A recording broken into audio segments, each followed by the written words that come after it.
மணப்பெண்ணின் பிரத்யேகமான திருமணம் விவாஹா தி சென்னை சில்க்ஸ்.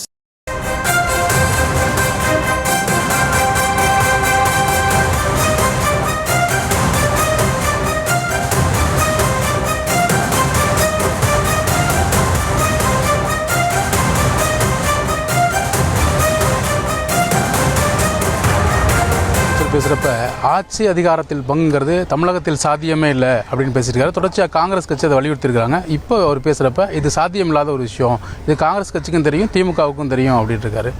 இது குறித்து உங்களை பார்வை எப்படி சார்? அவங்களுக்குள்ள தெரியும்னா அப்புறம் நம்ம பேசி என்ன கருத்து சொல்கிறது? இவங்க அதை ஒத்துக்கல. ஆட்சி அதிகாரத்தில் பங்குங்கிறது அது கொடுக்குறதும் கொடுக்காதான் அந்தந்த கட்சி எடுக்கிற தலைமை. இப்போ ஆட்சி அதிகாரத்தில் பங்கு அப்படின்னு கேட்கும்போது, இப்போ குறிப்பாக இப்போ என் தம்பி சொல்கிறார், விஜய் சொல்கிறார், ஆட்சி அதிகாரத்தில் நான் பங்கு தரேன். என் தம்பியோடைய ஆட்சியில் பங்கு கொடுக்குற அளவுக்கு இங்கே எந்த கட்சி இருக்குது? இந்த கட்சி நேர்மையாக இருக்குது, இந்த கட்சியை சேர்த்துக்கிட்டு கொடுப்போம் அப்படின்னு. ஏன்னா இந்த கட்சிகளுடைய ஆட்சி நிர்வாக முறை பிடிக்காம தான் நம்ம ஒரு கட்சி ஆரம்பிக்கிறோம். அப்புறம் அந்த கட்சிகளை என் ஆட்சியிலே பங்கு தர்றேன்னா அவ்வளவு தூய நேர்மையான ஆட்சி இருக்குது, கட்சி இருக்குதுன்னா நம்ம புதுசாக கட்சி ஆரம்பிச்சிருக்க வேண்டியது இல்லையே. புரியுதா? இதில் எந்த கட்சியை சேர்த்துக்கிட்டு ஆட்சியில் பங்கு கொடுக்குறது? அப்போ நம்ம ஆட்சியின் தரம் எப்படி இருக்கும்? இது எல்லாமே ஒரு குற்றச்சாட்டுக்கு ஆளாகி இருக்கிற கட்சிகளாக இருக்குது. இந்த கட்சிகளை சேர்த்துக்கிட்டு என்ன பண்ண முடியும்? இப்போ காங்கிரஸை சேர்த்துக்கிறாருன்னே வச்சுக்கிறோம், ஆட்சியில் பங்கு கொடுக்குறாரு. இந்த ஊழலில் சொல்ல முடியுமா? இல்லை மாநில உரிமைகளை பேச முடியுமா? இல்லை எந்த இதை பேசுவீங்க காங்கிரஸை வச்சுக்கிட்டு? இதை ஐயா சொல்கிறது ரொம்ப தாமதம்.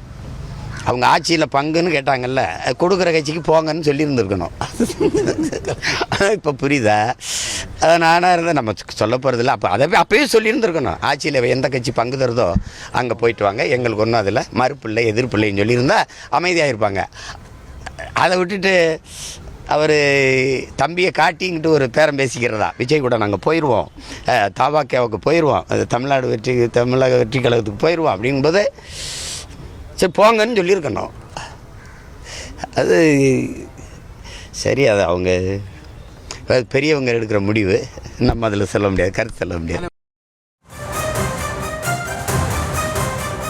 மணப்பெண்ணின் பிரத்யேகமான திருமணம் விவாஹா தி சென்னை சில்க்ஸ்.